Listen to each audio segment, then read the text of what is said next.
Selamat pagi sahabat Alkitab yang terkasih. Marilah kita mengawali hari ini dengan melakukan perenungan akan firman Tuhan. Bacaan Alkitab kita pada hari ini berasal dari kitab Imamat pasal yang pertama, ayat 10-17. Jika persembahannya untuk kurban bakaran dari kambing domba, baik itu domba ataupun kambing, haruslah ia mempersembahkan yang jantan dan tidak bercelah. Ia harus menyembelihnya pada sisi mezbah sebelah utara di hadapan Tuhan. Lalu anak-anak Harun, imam-imam itu, harus menyiramkan darahnya pada mezbah sekelilingnya. Kemudian ia harus memotongnya menjadi bagian-bagian tertentu, juga kepala dan lemaknya. Semuanya diatur oleh imam di atas kayu yang sedang menyala di atas mezbah. Isi perut dan betisnya harus dibasuhnya dengan air. Seluruhnya harus dipersembahkan oleh imam dan dibakar di atas mezbah. Itulah kurban bakaran, kurban oleh api yang aromanya menyenangkan bagi Tuhan. Jika persembahannya kepada Tuhan merupakan kurban bakaran dari burung, haruslah yang mempersembahkan kurbannya itu dari burung tekukur atau dari anak burung merpati. Imam harus membawanya ke mezbah, lalu memelintir kepalanya dan membakarnya di atas mezbah. Darahnya harus ditekan keluar pada dinding mezbah. Tembolok serta bulunya harus disisihkan dan dibuang ke samping mezbah sebelah timur, ke tempat abu. Ia harus mencabik burung itu pada pangkal sayapnya, tetapi tidak sampai terpisah.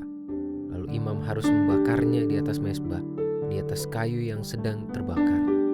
Itulah kurban bakaran, kurban oleh api yang aromanya menyenangkan bagi Tuhan. Tuhan memang menampilkan dirinya sebagai sosok yang tidak pilih kasih. Dia menerima setiap umatnya tanpa memandang status dan peran di tengah sistem sosial manusia. Hal ini sangat terbukti melalui perikop bacaan pada hari ini, yakni ketika Tuhan memberikan kebebasan bagi tiap individu yang ingin memberikan kurban bakaran sesuai dengan kadar kemampuannya masing-masing. Kemunculan jenis-jenis hewan dengan nilai ekonomis yang beragam pada Imamat 1 telah menunjukkan bahwa sejak awal pembentukan tradisi keagamaannya, spiritualitas orang Israel kuno sudah diarahkan untuk rendah hati dan penuh ketulusan. Tuhan tidak tampil sebagai pihak yang serba menuntut dan terkesan kaku. Justru dia memberikan banyak pilihan bagi setiap individu untuk menjalin hubungan yang intim dengan dirinya sesuai dengan kondisi masing-masing. Tuhan tidak menetapkan satu bentuk persembahan baku yang berlaku untuk semua orang tanpa memerhatikan kemampuan ekonominya masing-masing. Perikop ini adalah bukti bahwa rasa syukur hendaknya menjadi luapan kesadaran diri dengan ketulusan hati di hadapan Tuhan yang dilakukan tanpa adanya keterpaksaan.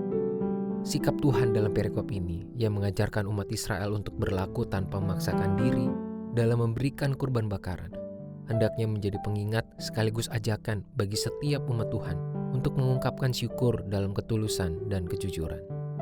Pada masa sekarang, kita sangat perlu berhati-hati dalam setiap bentuk syukur yang ingin kita berikan kepada Tuhan. Jangan sampai kita menganggap bahwa Tuhan hanya menerima satu bentuk syukur tertentu dengan standar atau nominal ekonomi yang justru hanya akan menyulitkan diri sendiri.